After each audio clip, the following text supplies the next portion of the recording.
My name is Lisa. I'm 26 years old. I have 2 kids, ages 4 and 3, who attend daycare. Currently, I'm working part-time at my uncle's company until my children grow up. My husband, who recently received a promotion to supervisor at the supermarket where he works, is 32 years old. When he got the promotion, he was shyly happy, saying with a smile during dinner, "It somehow reminds me of when I received my first job offer." Our children, even though they didn't understand what was going on, seemed happy to see their parents having a cheerful conversation. It seemed like our family time was wrapped in happiness. Today, the promotion was officially announced, so I splurged a bit and bought some higher quality meat that my husband likes in celebration, and made a delicious meal while waiting for him to come home. However, when he came home, his facial expressions seemed different. I went to the door with our kids as usual and said, "Welcome home."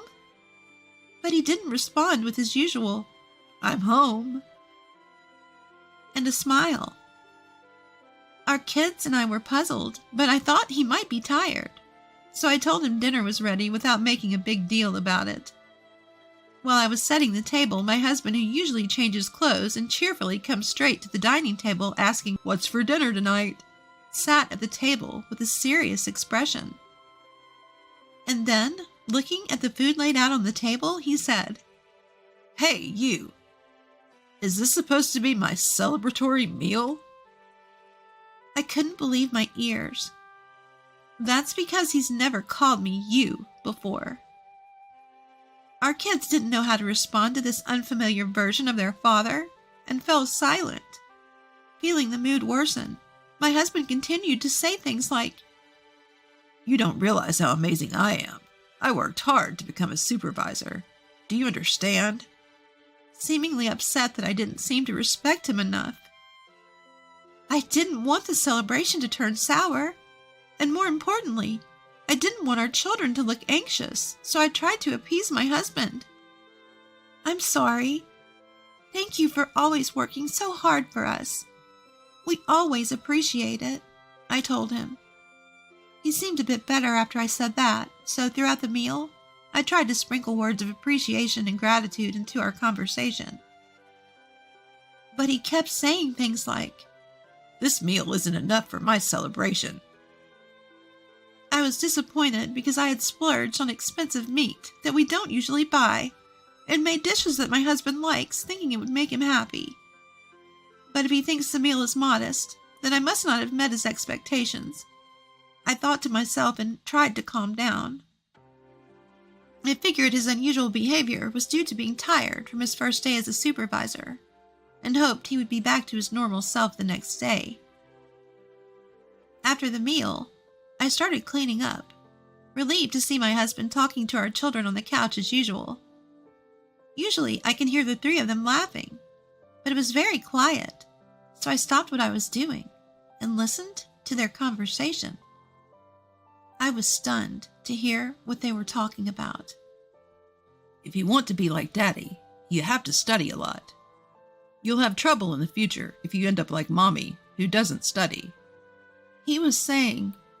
So I rushed over and stopped the conversation. "What kind of thing is that to say to the children?" I asked him, but he responded angrily, "It's not wrong. What's bad about it?" We'd never had a fight before, so I was at a loss for words. When I stayed silent, he sneered and said, "See, you can't answer, can you? You couldn't survive without me, could you?" "You don't want to live off of our children, do you?" I asked him. "What's gotten into you today? You're acting strange. You're not the type to say things like this, are you?" But my husband just replied, "I'm just saying what I've been thinking. I hate that you think you're on the same level as me." He made it sound as if the man I knew until yesterday wasn't his real self, but rather a facade he had been putting on. It was only then that I realized the man standing before me was my husband's true self. I was filled with an emotion I had never felt before. A mix of anxiety, sadness, and frustration at this shocking reality. At that moment, our eldest son, who is 4, said to me, "Mommy works a lot too." Who's more impressive, your part-time working mom or your dad, the big shot at his company? My husband scoffed at our son's silence, saying, "Can't you understand, even at the age of 4? You must have inherited your mom's brains as well as her looks." Thinking he was being scolded, our son looked down, tears welling up in his eyes. To distract the children from the situation, I suggested with a smile, "Shall we take a bath together?" Usually it was my husband who bathed the kids, but they were thrilled to take a bath with me instead. Our eldest son, who usually insisted that I help him undress, quickly started to take off his clothes on his own, and our 3-year-old daughter followed suit, trying her best to undress herself. After helping her a little, her clothes came off, and I praised her with a smile, saying, "Well done." She looked very pleased with herself. Seeing the children like this was so healing that I almost forgot about the incident earlier. While we were in the tub chatting about what happened at daycare, my husband came into the changing room and shouted through the bathroom door, "You're being too loud. And why are you taking a bath before me?"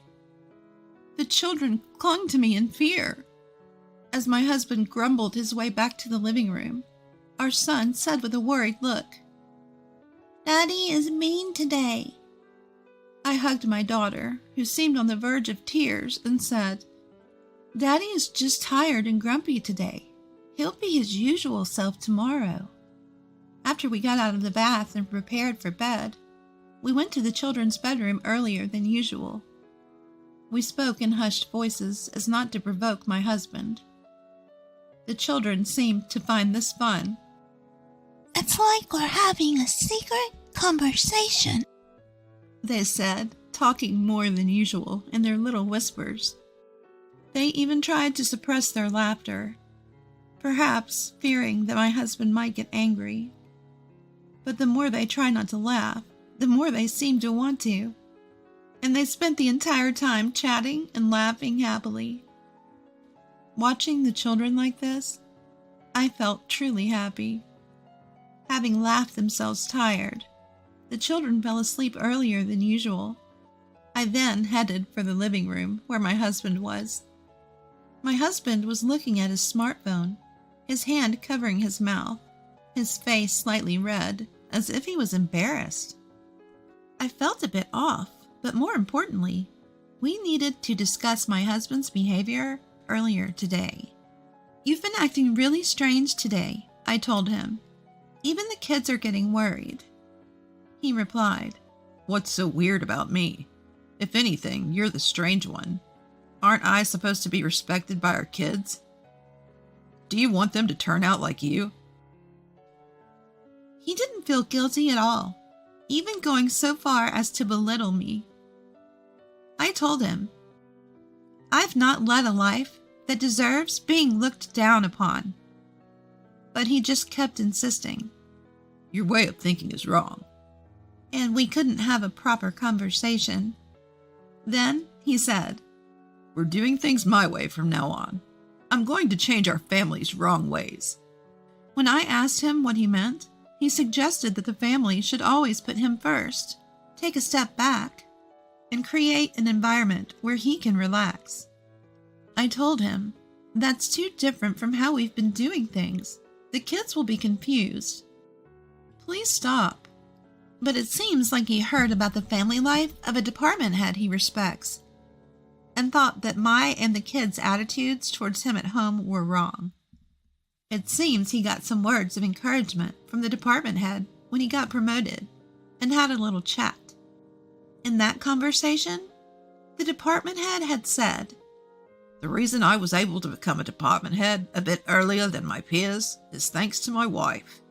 So my husband asked the department head about his wife and family. The department head's wife doesn't let him do anything, allowing him to focus solely on his work. This hasn't changed even after their child was born, and she manages all the housework and childcare perfectly. Their child apparently wants to be just like their father, too.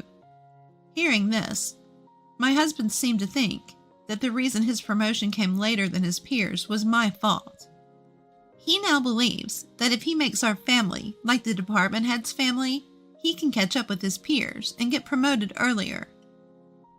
I didn't say it out loud, but I thought to myself that it wasn't my fault, but rather his work wasn't being appreciated.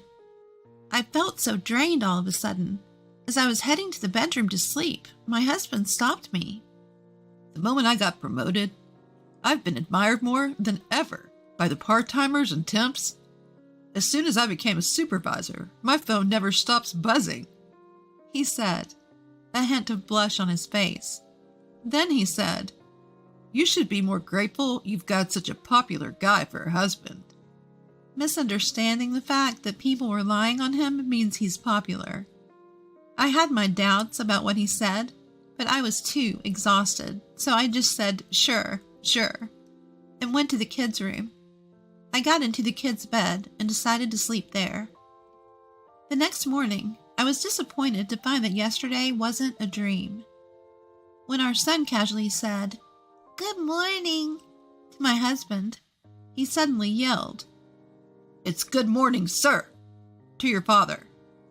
Our daughter, startled and scared, burst into tears, and our son, holding back his tears, said, Good morning, sir."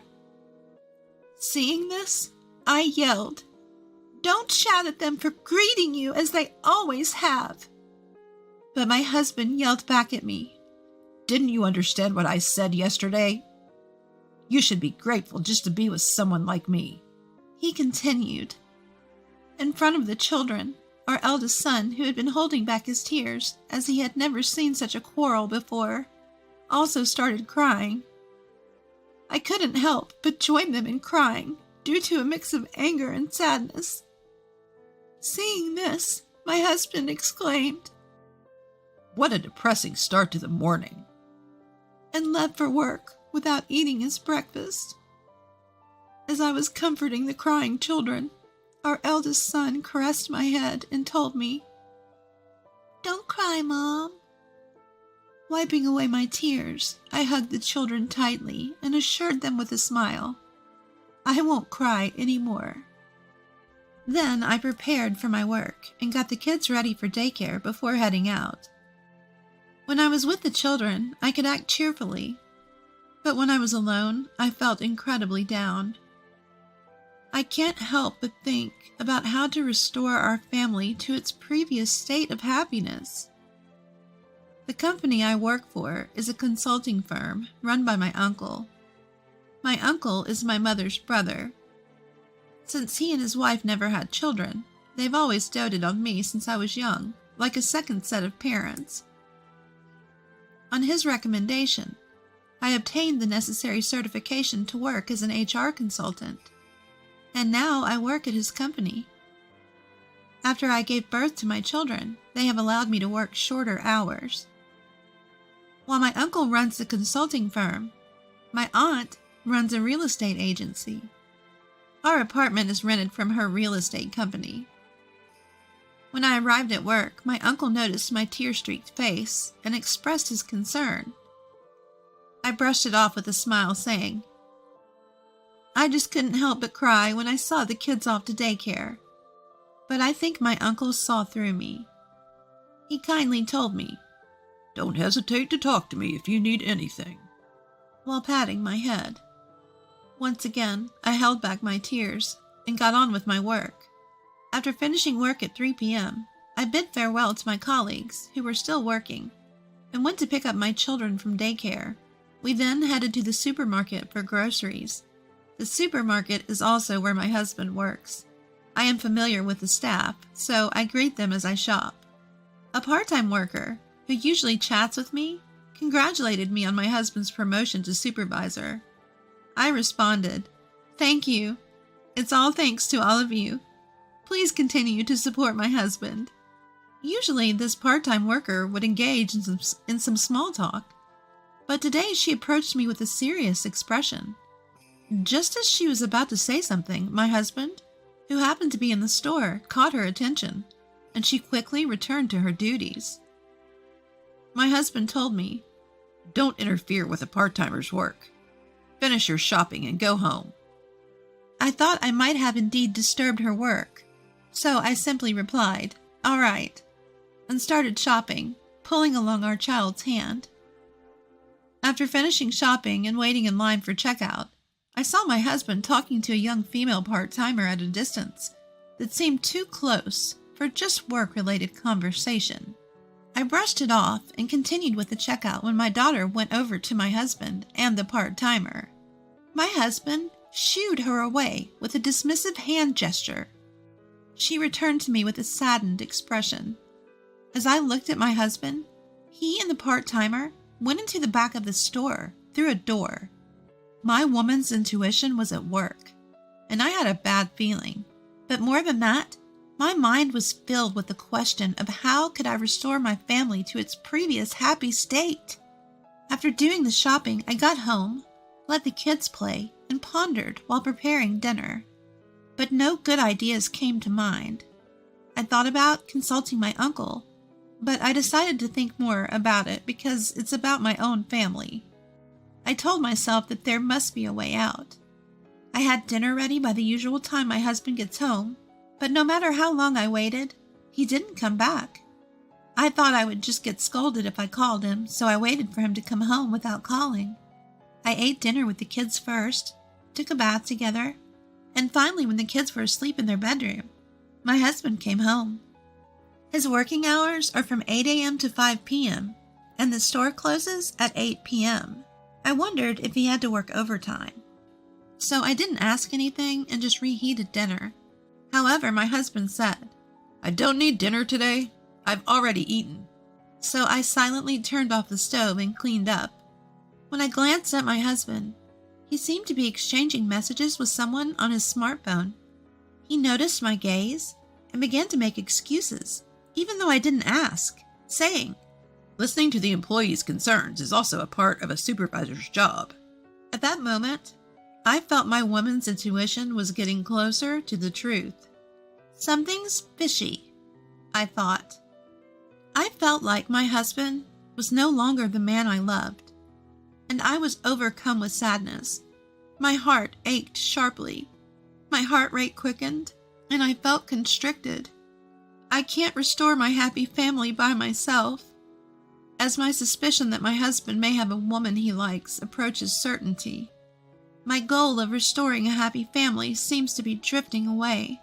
My legs started trembling, so I said goodnight to my husband and decided to sleep in the kids' bedroom again, but I couldn't sleep, and morning came.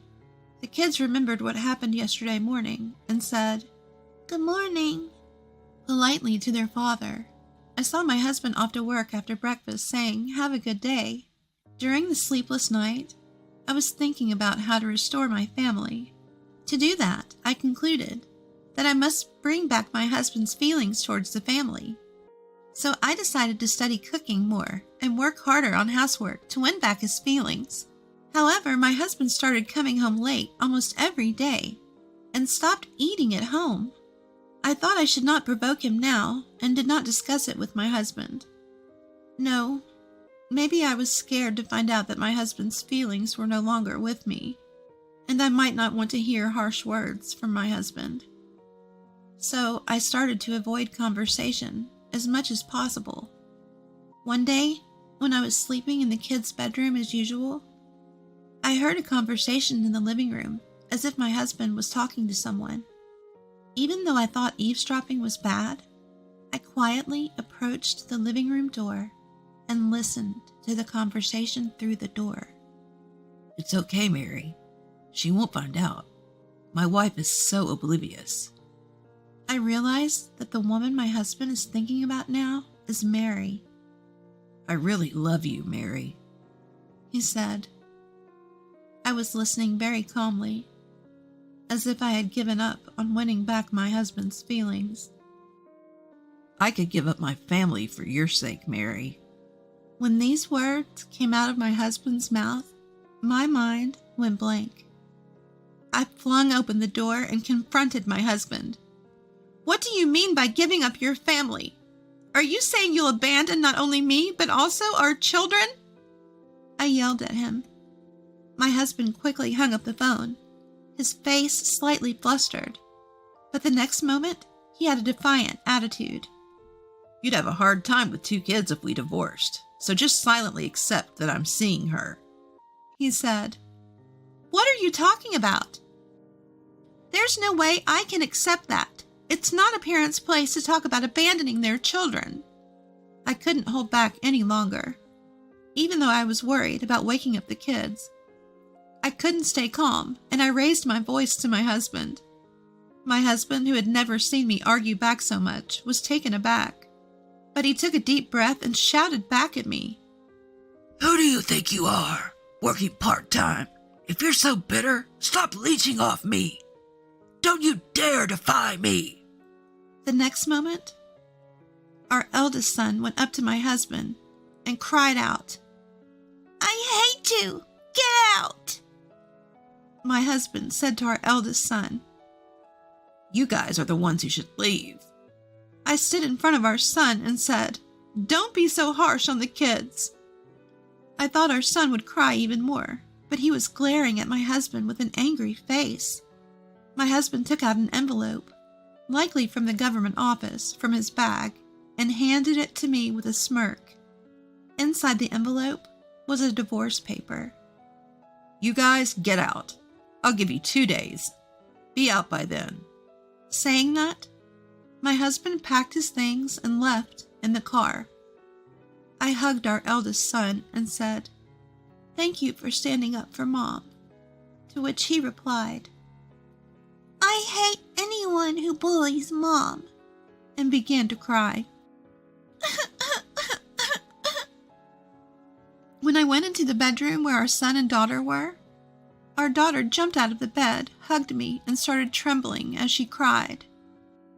I told my children, Shall we live somewhere without Daddy, just the 3 of us? Without any hesitation, the kids said, We don't want this scary place. We don't need Dad. Their decision as little kids might change someday. However, living with someone who can easily say that he will abandon his children for the woman he loves will never lead to the happiness of the children. On the contrary, it might hurt the children physically and mentally. I thought the first priority was to separate the children from my husband as soon as possible. So even though it was late at night, I called my parents and told them everything that had happened. My parents told me to come home right away, but I declined, because it would take 2 hours to get there from here. The reason was that I really enjoyed the job at my uncle's company, and I thought it would not be good for the children to change their environment completely.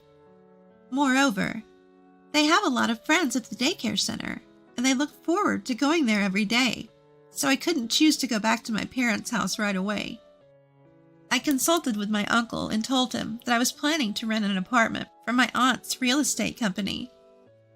My parents were worried, but they said they would come here first thing tomorrow and ask my uncle and aunt together. The following day, my parents came to my uncle's company, pleaded with him on my behalf, and my aunt was present too. They promised me they would rent me a room. Afterwards, since I was quite busy with work, I asked my parents to handle the moving preparations and picking up the kids from daycare.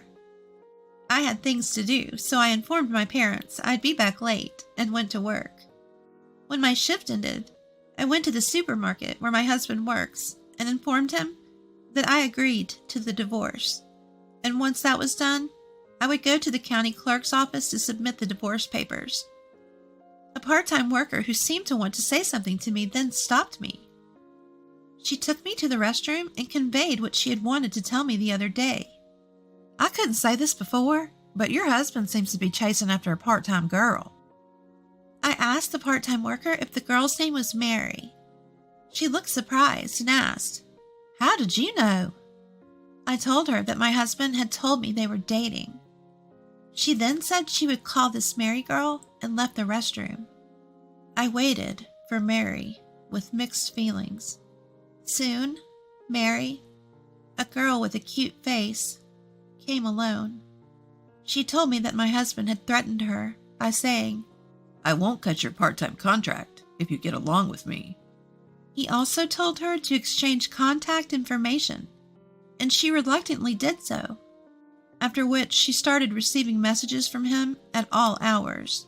She told me that he waited for her near the employee entrance until her late shift ended every day, and asked her to go to the diner, which was troublesome for her. What was even more frightening was that on Mary's days off, he would come near her house and tell her to come out. She thought this was scary, if true, and showed me all the content of the messages as evidence. I understood that what Mary was saying was true, and I told her that I had heard from my husband that he was dating Mary, and that wasn't the cause, but I would be submitting the divorce papers afterwards.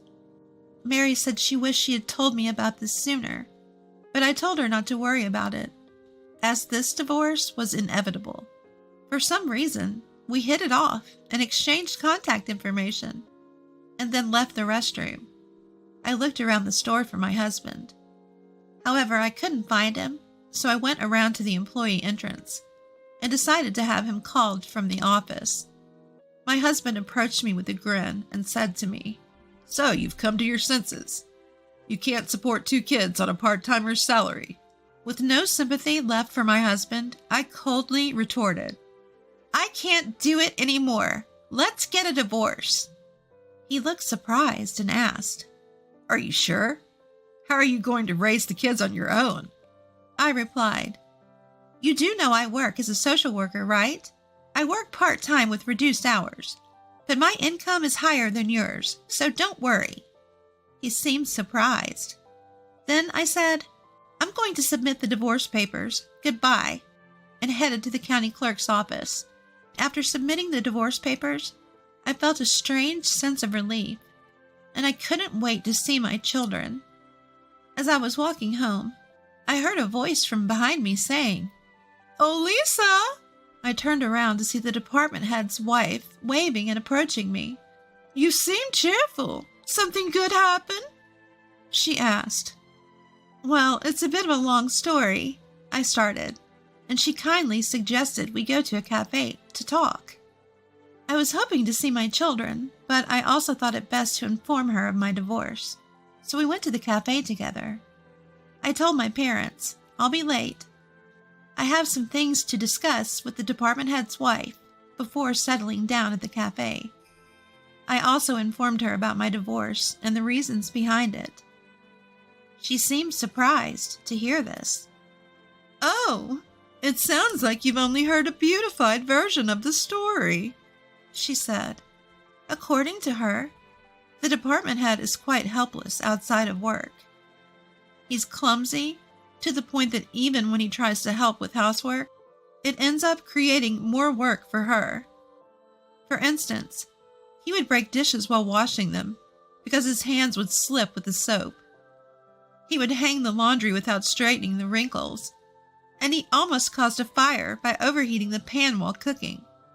So she told him, just focus on your work. Every time you do something, it just adds to my workload.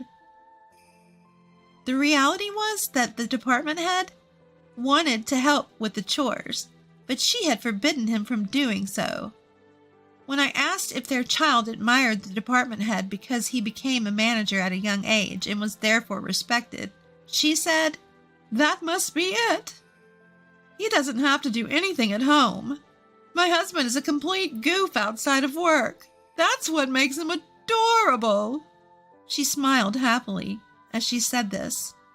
I realized then that the department head wasn't a tyrant at home, but rather a cute husband who was led by the nose by his wife. They seemed like a pleasant family. I also discussed my concerns about what Mary was going through with my husband. I spoke to the department head's wife about Mary without her permission, considering Mary's safety. I knew her father was an executive at the supermarket where my husband worked. I was certain that her husband, who was eager for promotion, would succumb to pressure from above. The department head's wife said that if this was true, it would be a violation of company policy and needed to be investigated, so we ended the conversation there. Before we parted, she said to me, "You and your children have the right to happiness. If anything happens, let me know." And we exchanged contact information. When I hurried home, the house was already empty. "We've finished preparing for the move. Let's go to our new house," he said, and we got into the car and headed to our new house. My aunt's employees had helped, and my mother had decided where to place the furniture, so we were ready to start our new life right away. What surprised me more was the size of the living room and the number of rooms. Each of our children now had their own room. There was also a room for my parents to stay when they visited. I thanked my aunt and uncle for renting us this place at such a low rent. "You really don't need to pay any rent," my aunt said, but I was grateful even for the reduced rent. That night, we celebrated the divorce and the move with those who had helped us. 3 days later, I got a nasty call from my ex-husband, which I, of course, ignored. I only read the one message he sent on WhatsApp, but I didn't respond. He was surprised to find that all the furniture was gone and only his belongings were left in the room, and demanded the furniture back. Most of the furniture was something I bought when I was single, so I just overlooked it. 3 days later, I got a call from the department head's wife as well. She told me that the department head had given my ex-husband a stern talking to. Apparently, he was left in a state of shock, his face pale, after being told to live in regret for the rest of his life because there was no turning back. After that, Mary and her parents went to the headquarters compliance department, explained what had been done to her by my ex-husband with evidence from their WhatsApp messages, and submitted call recordings as new evidence. It seemed that this was suggested by the department head's wife to Mary. When my ex-husband found out that the damage report had been reported to the headquarters, he said, "I'm not stalking her. We're dating."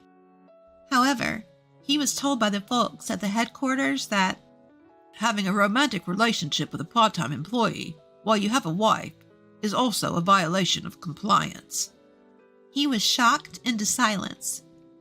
Then, the headquarters representative showed the evidence submitted by Mary, and upon realizing that he had really been causing trouble, that there had been no relationship, and that it was all a misunderstanding, my ex-husband broke down in tears. In the end, it seems he was given a notice of dismissal from the company and was said to be transferred as a regular employee to the branch in Alaska. After that, it seems my ex-husband went to report our divorce and demotion to his in-laws. The in-laws were angry about the cause of the divorce and the fact that they would never see their grandchildren again, and they kicked him out of the house. I received an apology and report from my in-laws about this. I also received an apology from my in-laws, and they promised to make sure he paid his child support properly. Every day, I get messages from my ex-husband saying he wants to start over, but I'm thinking about blocking him soon. My children don't mention their father at all. On the contrary, they seem to be living happily, being pampered by their aunt and uncle. I'm done with marriage. From now on, I want to protect my children's smiles and happiness at all costs.